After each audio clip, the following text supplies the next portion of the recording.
Close your eyes and picture a millionaire. What do you see? A Ferrari, a Rolex, a massive mansion in a gated community? What if I told you that the actual statistical millionaire in America drives a used Ford F-150, wears a Timex watch, and lives in the exact same middle class neighborhood as you? In 1996, researchers Thomas Stanley and William Danko published The Millionaire Next Door after conducting the largest study of wealthy Americans ever done.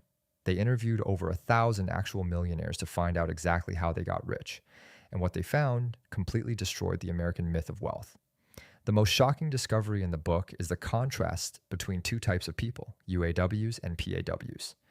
UAW stands for under accumulator of wealth. These are people who make massive incomes, doctors, lawyers, corporate executives, but they spend every single penny trying to look rich. They buy the biggest house in the best neighborhood. They lease luxury cars. They take expensive vacations. They have a high income, but a shockingly low net worth. They are, as the book puts it, big hat, no cattle. PAW stands for Prodigious Accumulator of Wealth. These are the millionaires next door. They are often teachers, plumbers, engineers, or small business owners. They make average or above average incomes, but they live far below their means. They drive used cars. They buy modest homes. They invest the difference year after year, decade after decade. They have a relatively modest income, but a massive net worth. The book found that the average American millionaire has never spent more than $400 on a suit, never spent more than $140 on a pair of shoes, and drives a car that is at least 2 years old.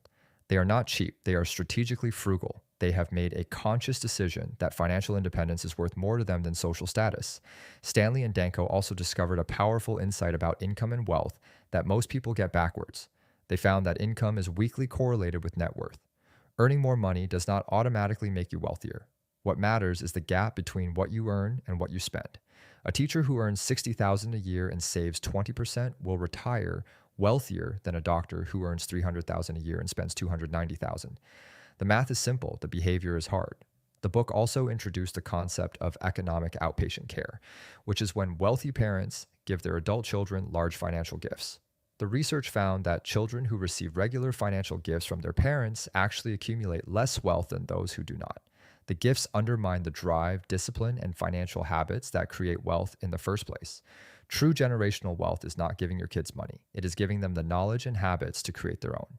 The formula for becoming the millionaire next door is brutally simple. Live well below your means. Allocate your time, energy, and money efficiently toward wealth building. Believe that financial independence is more important than displaying high social status. And most importantly, stop trying to look wealthy. The people you see driving Porsches and wearing Gucci are often drowning in debt. The real millionaires are the quiet ones, driving used trucks and maxing out their 401ks. The book also found that the majority of millionaires are first-generation wealthy. They did not inherit their money. They did not win the lottery. They did not get lucky with a startup. They simply lived below their means, invested consistently, and let time do the work. The wealth was not dramatic. It was quiet, disciplined, and relentless. And it is available to anyone who is willing to play the long game instead of trying to look like they have already won. The book also makes a fascinating point about time. The millionaires in the study were not overnight successes. The average millionaire in the study was 57 years old. They spent decades quietly building wealth while their neighbors were spending to look wealthy. The race to financial independence is not a sprint. It is a marathon where the tortoise always beats the hare because the hare keeps stopping to buy things it cannot afford. Stop trying to look rich and start actually getting rich. Subscribe to Money Simplified, and I will see you in the next one.